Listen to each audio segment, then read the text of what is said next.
जी अस्सलाम वालेकुम। लेक्चर के अगले हिस्से का आगाज़ करते हैं। 102 पार्ट बी, और इस हिस्से में हम स्टडी करेंगे कंट्रोल्स। कल हमने कौन सा वाला सिस्टम स्टडी किया? अच्छा, इसमें कोई क्वेश्चन हो तो पूछ ले। कंट्रोल सिंपल थे, आपने याद तो नहीं कर रहे ना टेस्ट ऑफ कंट्रोल सारे, और कंट्रोल एक्टिविटीज भी सारी याद तो नहीं कर रहे?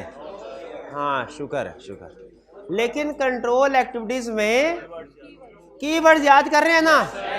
बेहतरीन बेहतरीन। सबसे अहम चीज यही है कि आपको पता हो कि कितने सिस्टम है, हर सिस्टम में कितने डिपार्टमेंट है, किस डिपार्टमेंट में कंट्रोल एक्टिविटी क्या है।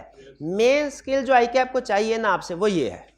इसके बाद आगे हम एक्स्ट्रा सिक्योर होने के लिए रिप्रोडक्शन के क्वेश्चन को तैयार करने के लिए, जो कभी कभार आई कैप पूछता है, वो कंट्रोल ऑब्जेक्टिव्स को भी याद कर लेते हैं, और कंट्रोल एक्टिविटी से टेस्ट ऑफ कंट्रोल कैसे बनाना है इस स्किल की भी प्रैक्टिस कर लेते हैं। रीड तो टेस्ट ऑफ कंट्रोल्स की कर रहे हैं ना? हाँ शाबाश, रीडिंग करते रहना आपने। याद सिर्फ कंट्रोल एक्टिविटीज के की पॉइंट्स करने हैं। ज्यादा प्रॉब्लम तो नहीं कर रहे हो? याद हो रहे हैं ना? कैश एंड महंगे कोई प्रॉब्लम? अच्छा, पैटी कैश रह गया था कल। टिल रोल क्या है? टिल रोल है computer generated invoice. Computer generated नहीं कहना चाहिए, मशीन जनरेटेड इनवाइस। वो छोटी सी मशीन होती है, वो कंप्यूटर नहीं होता असल में। वो टिल रोल वो वैसे बाहर तो मशीन निकलती है ना, कभी आप देखें ना उसको, जब वो रिफिल कर रहा होता है तो वो रोल सा होता है अंदर। हाँ शाबाश, इसीलिए उसे टिल रोल कहते हैं जी। और कोई क्वेश्चन? चले, पैटी कैश के सबसे पहले तो क्या पैटी कैश के कंट्रोल्स हमें मेरा तो ख्याल है पैटी कैश छोटा मोटा कैश है, छोड़े दवा करें क्यों?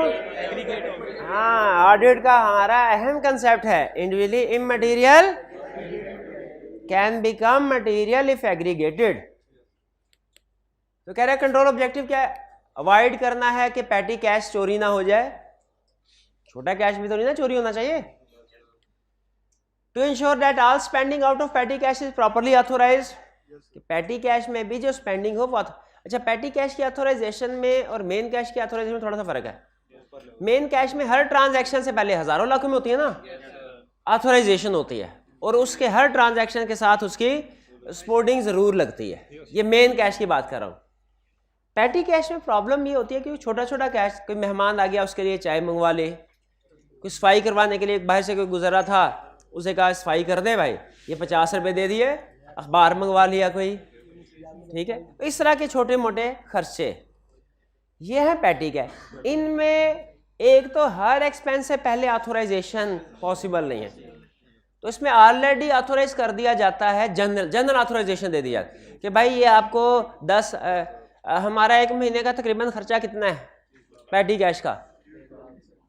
पैटी कैश का 20,000 का 20,000 का खर्चा है एक महीने का। ये लो 80,000 रखो अपने पास। इसमें कोई मसला है? क्या मसला है? ज्यादा दे दिए, ओके चले ठीक, वापस 60,000 वापस करो भाई। 20,000 दे दिए, इसमें से आपने अखबार खरीदना है, जो सरकारी मोटरसाइकिल है हमारी आने जाने के लिए इस्तेमाल होती है, उसमें पेट्रोल डलवाना है, और फिर इसके बाद चाय पानी हो गया, अखबार हो गया, पेट्रोल हो गया, बस ठीक है। हाँ, और कभी कभार अगर रास्ते में पकड़े जाओ, हेलमेट नहीं पहना हुआ, 100 रुपया इसमें से दे सकते हो जुर्माना। लाइसेंस वो क्या होता है, हो 100 नहीं 200। अच्छा, तो सरकारी खजाने में जमा करवा दे फिर। 100 वाला तो मेरे को जाता है, जायज जाता है। नहीं, सरकारी कितना है रेट? 200। तो 100 रुपये में भी बात हो जाती होती है, कभी कभी रियायत कर देते होते हैं, ठीक है। रिकॉर्डिंग हो रहा है, वो सरकारी है, चले जो भी है। एग्जाम्पल देना चाह रहा था कि कुछ एक्सपेंस ऐसे होते हैं पैटी कैश में जिनकी सपोर्टिंग डॉक्यूमेंट रसीद नहीं होती, ठीक है। तो इसलिए कुछ खर्चे इसको दे दिए, पहले से बता दिया। अब क्या ये हर दफा चाय लाने से पहले पूछेगा? नहीं पूछेगा, पहले से ऑथोराइजेशन दे दे। तो ज़हन में रखिएगा ऑथोराइजेशन पहले से होती है कि किस तरह के एक्सपेंसेस की पेमेंट पैटी कैश से हो जाती है। नंबर 2, हर एक्सपेंस का सपोर्टिंग डॉक्यूमेंट हो पैटी कैश में लाजमी, मेन कैश में लाजमी है, पैटी कैश में लाजमी नहीं है। बाज़ बात किसी को कहते हैं फटाफट ये जल्दी से ये 200 रुपया पकड़ो रिक्शे पे जाओ और वो ये कुछ सामान है, अगले दूसरा कोई सप्लायर है, कोई कस्टमर है, उसके साथ ये सामान पहुंचा के आओ या लेके आओ, तो इसमें रिक्शे वाला रसीद कोई नहीं देगा। इसीलिए पैटी कैश में याद रखे, अगर रूल ये है अगर तो उसका रसीद बनती हो तो होनी चाहिए, और अगर रसीद नहीं बनती हो तो नहीं होनी चाहिए। हमारा एक क्लाइंट था, सरकारी क्लाइंट ना, वो सपोर्टिंग एविडेंस के ऊपर ज़्यादा तवज्जो देते हैं। सरकारी पैसा होता है ना, उसका हिसाब किताब ज़्यादा। हमारे प्राइवेट जो क्लाइंट्स होते थे वो मोटा मोटा हिसाब कहते थे, रीजनेबल होना चाहिए बस।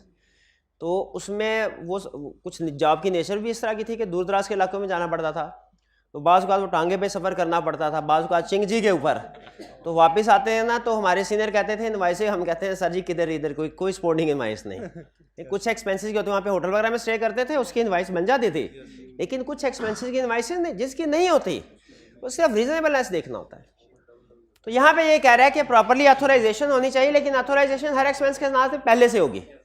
और फिर to ensure that all spending out of petty cash is accounted for.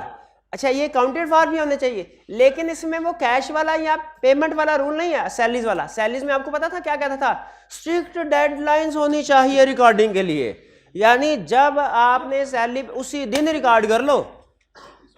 यहाँ पे कह रहा है अकाउंट फॉर होनी चाहिए, स्ट्रिक्ट नहीं कह रहा, यानी आपने रोज के खर्चे रोज रिकॉर्ड नहीं करने। रोज थोड़ी 25 रुपए की ट्रांजैक्शन रिकॉर्ड हो रही है, 15 की ट्रांजैक्शन रिकॉर्ड हो रही है, वो तो बाज़ का ट्रांजैक्शन रिकॉर्ड करने का खर्चा ज़्यादा होता है एक्चुअल एक्सपेंस। तो कहता है ऐसा नहीं करना, आपने हर महीने ये इसकी एंट्री पड़ती है हर मंथ एंड पे, टोटल किया जाता है कितना पैटी कैश है, उसका एक्सपेंस रिकॉर्ड किया जाता है, और जितना खर्चा हो चुका उसको रिफिल कर लिया जाता है। ये है सिस्टम। अब कह रहा है अच्छे पैटी कैश के कंट्रोल्स होने चाहिए। एग्री करते हैं? क्या कंट्रोल्स होने चाहिए? सुन ले। पहला, maximum limit for petty cash should be 1 month petty cash spending. 20,000 है ना एस्टिमेटेड, 25 दे दो, 80,000 थोड़े देना है।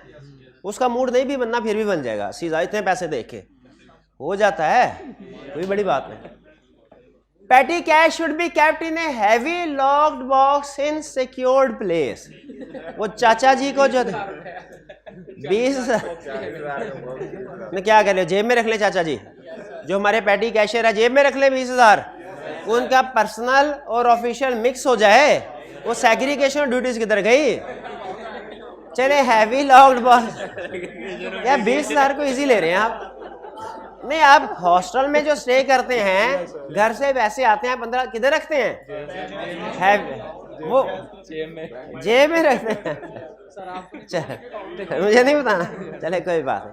बाहर चले, इसको हैवी लॉक्ड अगर कंट्रोवर्शियल है इसको रहने, कम से कम सिक्योर्ड प्लेस तो कर लें। सिक्योर्ड प्लेस तो कर लें कि सिक्योर्ड प्लेस में कैश होना चाहिए।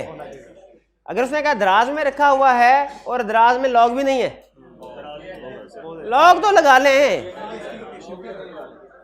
लॉक्ड हैवी को रहने दें, लॉक्ड या सिक्योर्ड प्लेस ठीक है। आगे चलते हैं। All petty spending should be authorised in advance. Advance में हर एक साथ साथ थोड़ी होगी। फिर कह रहा है all withdrawals of petty cash should be recorded in petty cash voucher and voucher must be sequentially pre numbered. कह रहा है जिस तरह मेन कैश के वो एक होती है, देखिए स्पोर्टिंग डॉक्यूमेंट, एक होता है वाउचर। स्पोर्टिंग डॉक्यूमेंट कुछ पैटी कैश की होगी, कुछ नहीं होगी। वाउचर तो हर एक का होगा। वाउचर का मतलब रिकॉर्ड करना। वो आपको वाउचर बुक्स भी मिलती हैं, जैसे आपको ये डिपॉजिट स्लिप मिलते हैं ना, कॉलेज को फीस जमा करवाते हैं, इसी तरह की वाउचर बुक्स भी होती हैं।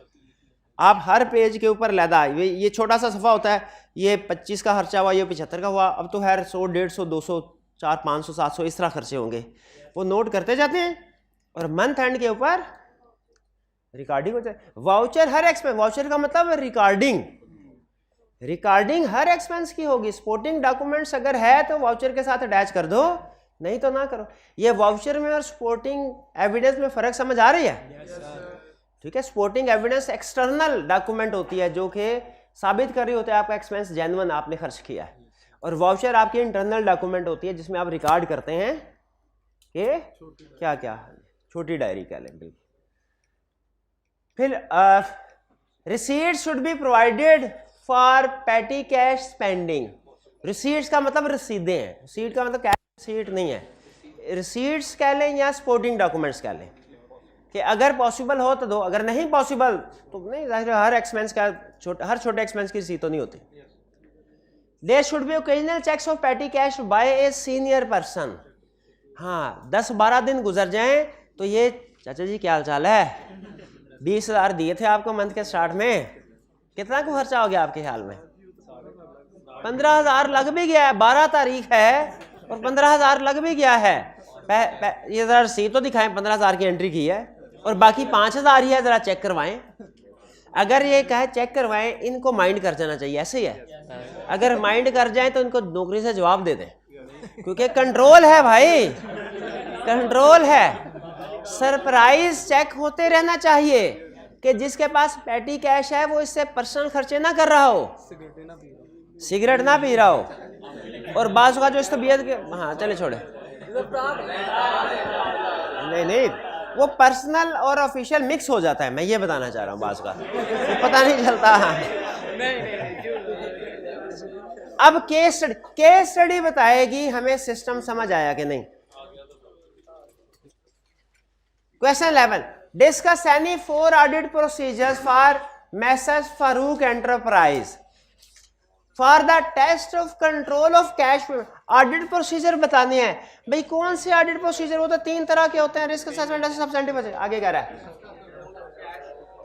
इसका मतलब किधर जाना है? कैश में जाना है, कैश को अंडरलाइन करें। फिर किधर जाना है? पेमेंट्स में जाए, पेमेंट को अंडरलाइन करें। फिर किधर जाना है? टेस्ट ऑफ कंट्रोल्स में जाना है और छाप देने कितने? 4। लेकिन टेस्ट ऑफ कंट्रोल तो हम पढ़ते ही नहीं है, वो तो हमने आज तक नहीं पढ़े, सिर्फ कुछ एग्जांपल्स डिस्कस की थी। निंजा टेक्निक, ये चीज टेस्ट ऑफ कंट्रोल के लिए कंट्रोल से टेस्ट। अच्छा पढ़ रहे हैं ना आप?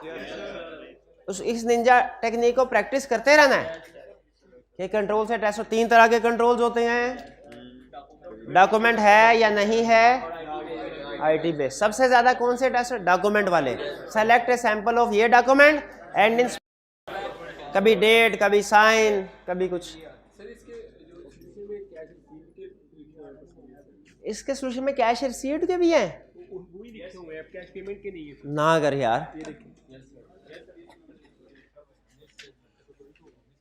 ये मुझे क्लास के बाद याद करवाना है यार। पहुंच तो गया ना, लिखना क्या है? ये भाई कह रहे हैं आप चेक कर लीजिएगा। ऐसे ही है, पेमेंट की बजाय रिसीव के।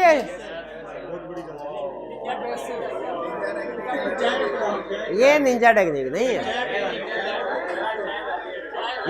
ये मिस क्लासिफिकेशन है, एरर, इनोसेंट मिस्टेक। क्वेश्चन 12 की तरफ है। अभी नहीं, बाद में करते हैं, करेंगे। आपके मनोरंजन का पूरा इंतजाम किया जाएगा, अभी नहीं। For cash cycle of SHW identify and explain 3 deficiencies in the system. Suggest control, जाहिर है कंट्रोल ही पूछेगा। List test of control of the, अरे वीकनेस हो तो टेस्ट ऑफ कंट्रोल तो होता ही नहीं है। अच्छा आगे इफ भी लिखा हुआ है, हाँ इफ कंट्रोल था, ठीक है, ठीक हो गया। अब है, ठीक हो गया। तो अब मैं सिर्फ फोकस आपकी प्रैक्टिस करूंगा वीकनेस आइडेंटिफाई, वो आइडेंटिफाई कर लिया, सजेशन आपको अपोजिट होता है, और test of control ninja approach. कह रहा है shiny happy windows company is a window cleaning company. Customers windows are cleaned monthly. The window cleaner then post a stamp address envelope for payment through customer front door. कोई problem है यहाँ तक? कोई कह रहा है SHW has a large number of receivable balances and these customer pay by cheque और cash which is received in the stamped address envelopes in the post। पे करते हैं चेक के जरिए, कैश एनवेलप के जरिए से पोस्ट कर देते हैं। Following process applied to the cash received cycle. इससे हमें पता चल गया कैश सिस्टम के ऊपर बात कर रहा है। पहला, a junior clerk from the accounts department opens the post and if any check or cash have been sent, he records the receipts in the cash receipt log and then places all the monies into the logged small cash box. 3 problems तो इधर ही आ गई। 3 कैसे? एक segregation duty ने एक ही बंदा receive कर रहा है, मॉनिटर कोई भी नहीं कर रहा, तो वो जेब में डाल लिया उसने कैश। फिर दूसरी प्रॉब्लम क्या है? स्मॉल कैश बॉक्स में रख रहा है कैश, कोई उड़ा के ले जाएगा, हैवी लॉक प्लेस होनी चाहिए। तीसरा क्या है? हाँ, एक सुपरविजन नहीं हो रही इसकी, दूसरा सेग्रीगेशन ड्यूटी नहीं है, स्मॉल बॉक्स है। ये अब सिस्टम में से वीकनेस आइडेंटिफाई करना नजर आई है आपको? 3 इधर, लेकिन हम इस तरह की सिचुएशन में कोशिश करते हैं एक ही लिखे सबसे बड़ी वाली, बाकी दूसरों से आइडेंटिफाई करें। इधर ही 3 ना लिखते हैं, यानी जब हमारे सामने ज्यादा रिस्क या ज्यादा वीकनेसेस होती हैं, हम मोस्ट इंपोर्टेंट वाली कवर करते हैं।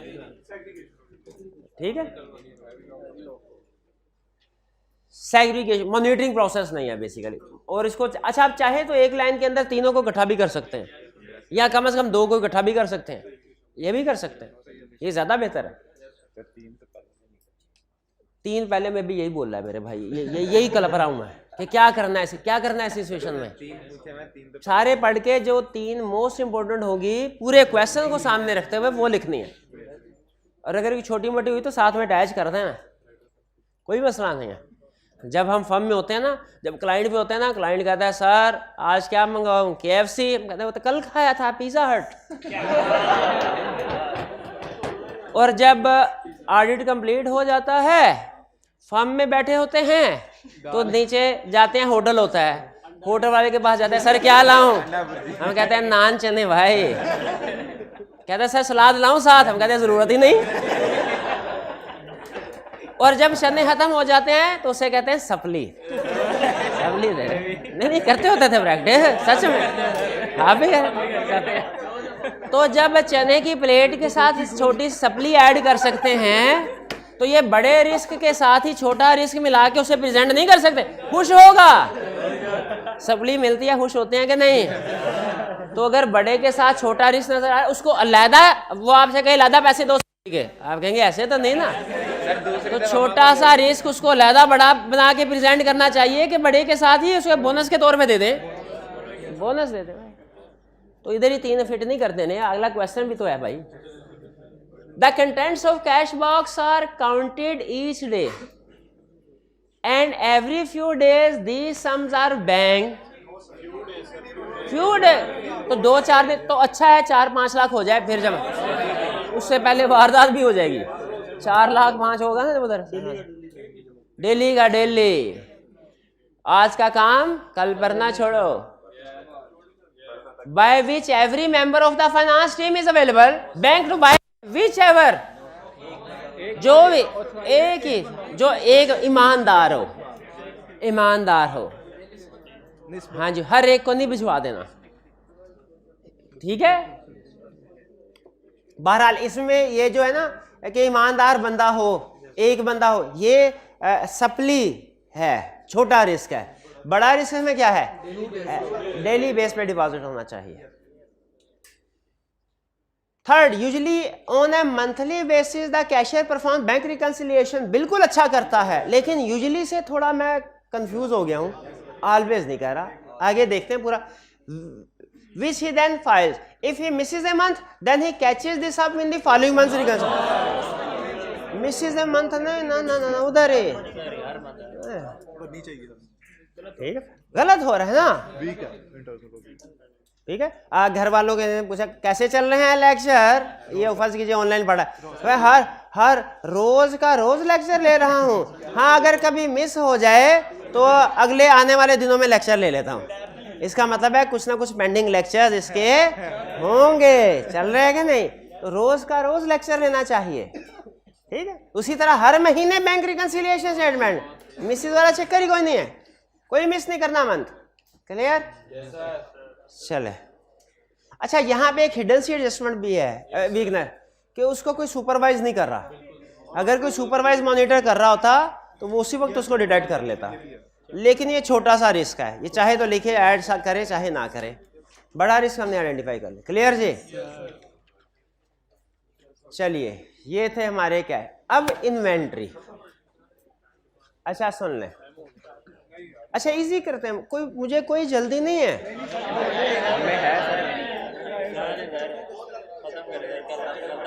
ना ना, अब तो बिल्कुल भी नहीं करना, तसल्ली के साथ। देखिए सारा सेशन हमने मेहनत की है, प्रैक्टिस की है, केस स्टडी, आखिरी दिन तक केस स्टडी नहीं छोड़ना, जल्दी करने के चल थोड़ा सा 3-4 दिन, लेकिन जब आप इसका फायदा होगा, आपको इसका फायदा होगा जब आप खुद से संडे को, इस संडे को बैठेंगे ना खुद से किताब खोल के, अरे ये सारा पढ़ा हुआ है, केस स्टडी प्रैक्टिस की हुई है, सिर्फ रिवीजन करनी होगी, नई चीज इंशाल्लाह एक भी नहीं करनी होगी, ये मेरा टारगेट है। चलिए अच्छा मुझे ये बताइए कि हमने अब अगला सिस्टम है इन्वेंट्री एंड फिक्स एसेट्स, ठीक है, लेकिन ज्यादा नहीं पढ़ा रहा आपको, रीडिंग के लिए दे दूं, रीडिंग कर लेंगे पक्का, और ये ऐसे हैं कि आप रीड करते जाएंगे, समझ आती जाएगी। कल बहरहाल डिस्कस मैंने करने हैं, और जहाँ पे कोई ऊंच नीच होगी, कोई टेक्निकल पॉइंट होगा, कोई एग्जाम पॉइंट ऑफ व्यू से उसने वो दाव पेच होंगे, वो आपको बता दूंगा, लेकिन एक छोटा सा कंसेप्ट है वो ज़रूर मैं आपके साथ डिटेल में डिस्कस करना चाह रहा हूँ। वो कंसेप्ट कौन सा है? वो है इन्वेंट्री काउंट। अब ये ज़रा आइए इन्वेंट्री सिस्टम में, इन लर्निंग ऑब्जेक्टिव 7 में इसको आपने स्टडी करना है। आप यकीन कीजिए पढ़ते जाएंगे, समझ आती जाएगी। इसमें आपने पढ़ते जाएंगे, भाई ये मैं रिस्क ले रहा हूं आपको कह के, रीडिंग कर लेंगे ना, हालांकि कर पढ़ाना है, क्वेश्चंस भी करवाने हैं, ठीक है, केस स्टडी भी करवानी है, लेकिन हाँ सिस्टम की बिल्कुल, लेकिन आपने पढ़ के आना है लर्निंग ऑब्जेक्टिव 7 और 8। 7 और देख तो सही कितना सा है, नन्ना सा है, देख के वो शुरू होते ही खत्म हो गया। ये बताया था आपको, ये इसके बाद इजी है, खत्म हो, इसके बाद बाकी थ्योरेटिकल 1-2 कंसेप्ट हैं, खत्म कहानी। कल नहीं करना मेरे भाई, केस स्टडी की प्रैक्टिस जब तक मेरी तसल्ली नहीं होगी, बल्कि मैं तो ये सोच रहा हूँ कि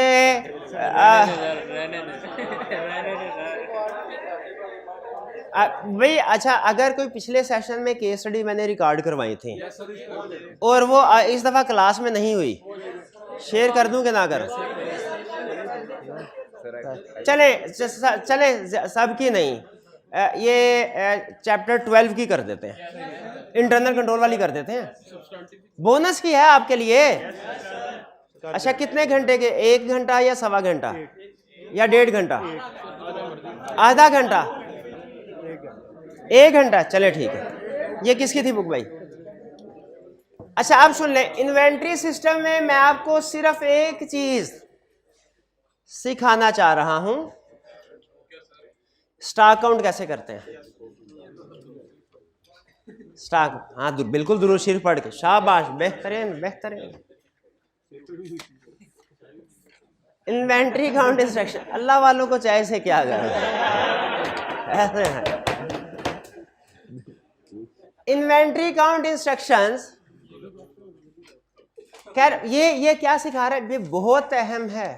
आई कैप इसमें से केस स्टडी टेस्ट कर रहा है, आई कैप इसमें से कह रहा है इन्वेंट्री काउंट कैसे करना है, सुन लीजिए। During inventory count writer should observe whether following instructions are being followed. आपको याद है हमने वो इन्वेंट्री के सब्सटेंटिव पोर्शन में पढ़ा था कि क्लाइंट कुछ इंस्ट्रक्शंस भेजता है अपने स्टाफ को कि काउंट ऐसे करना है, तो वो इंस्ट्रक्शंस हैं, ये वो इंस्ट्रक्शंस हैं। हेडिंग में देख ले इन्वेंट्री काउंट इंस्ट्रक्शंस, जो किसने किसको भेजी? क्लाइंट के सीसीओ ने स्टॉक काउंट करने वालों को भेजी, और हमने एडिटर हमने ना भेजी ना वसूल की, तो क्या चेक करने इसके मुताबिक स्टॉक काउंट हो रहा है। अगर इसके मुताबिक स्टॉक काउंट हो रहा है, कंट्रोल गुड है, गलतियां कम होगी। अगर इसके मुताबिक नहीं हो रहा, पहला आपने एक एक करके सुनते जाना है, समझ आ जाए टिक करना पूछना है। पहला, movement of inventory should be stop during inventory count. जब इन्वेंट्री काउंट कर रहे हो सेल परचेज रोक दो, वरना इधर इन्वेंट्री काउंट हो रहा है उधर सेल परचेज आ रही है। पता चले जो 2 बजे स्टॉक आया है वो भी 3 बजे जगह का काउंट कर रहे थे, काउंट करते करते वो गिना गया उसमें, तो दुकान बंद करके।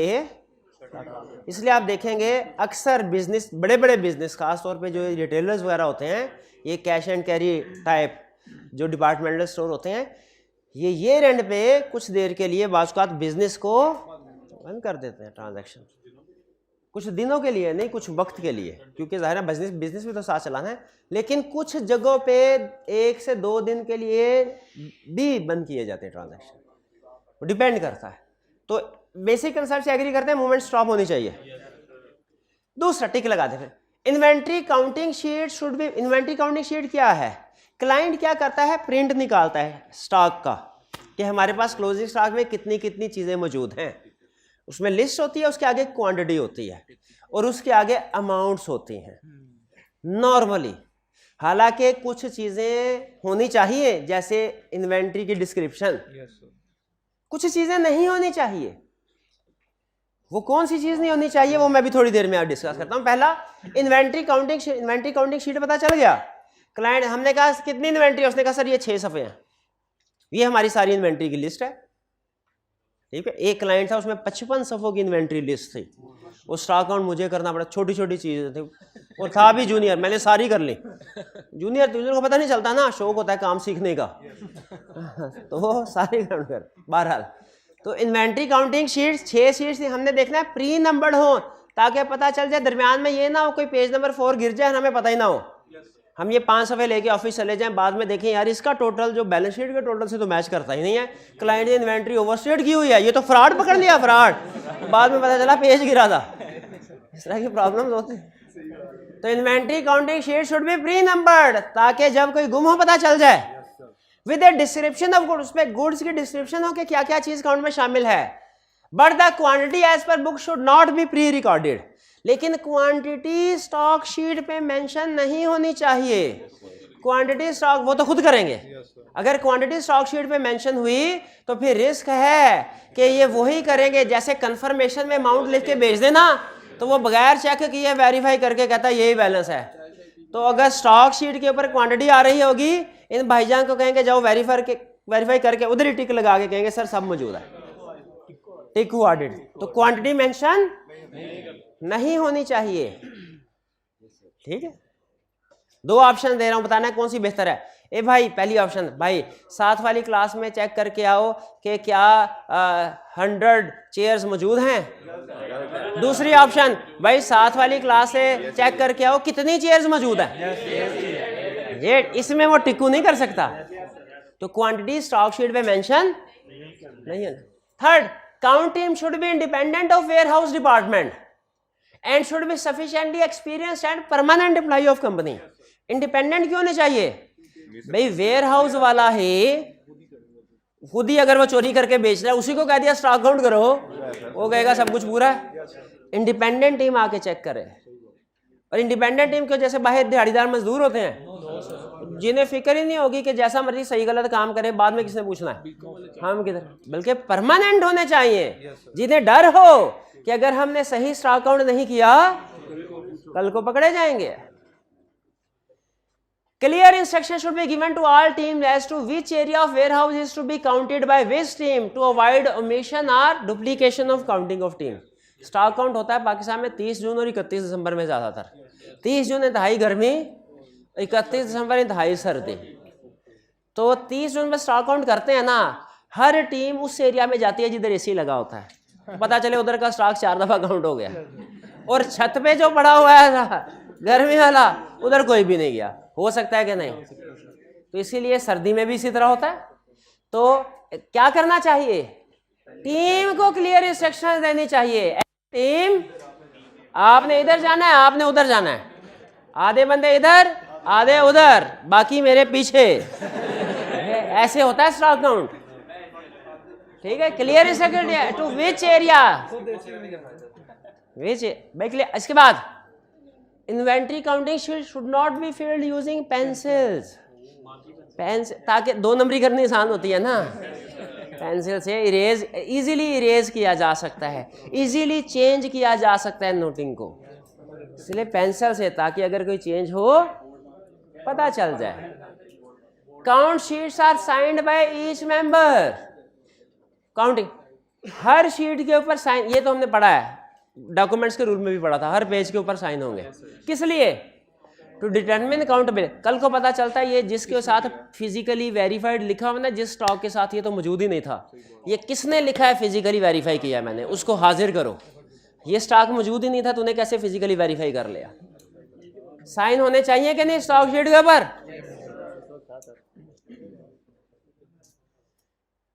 फिर counted inventory should be marked a tag to indicate that it has been counted.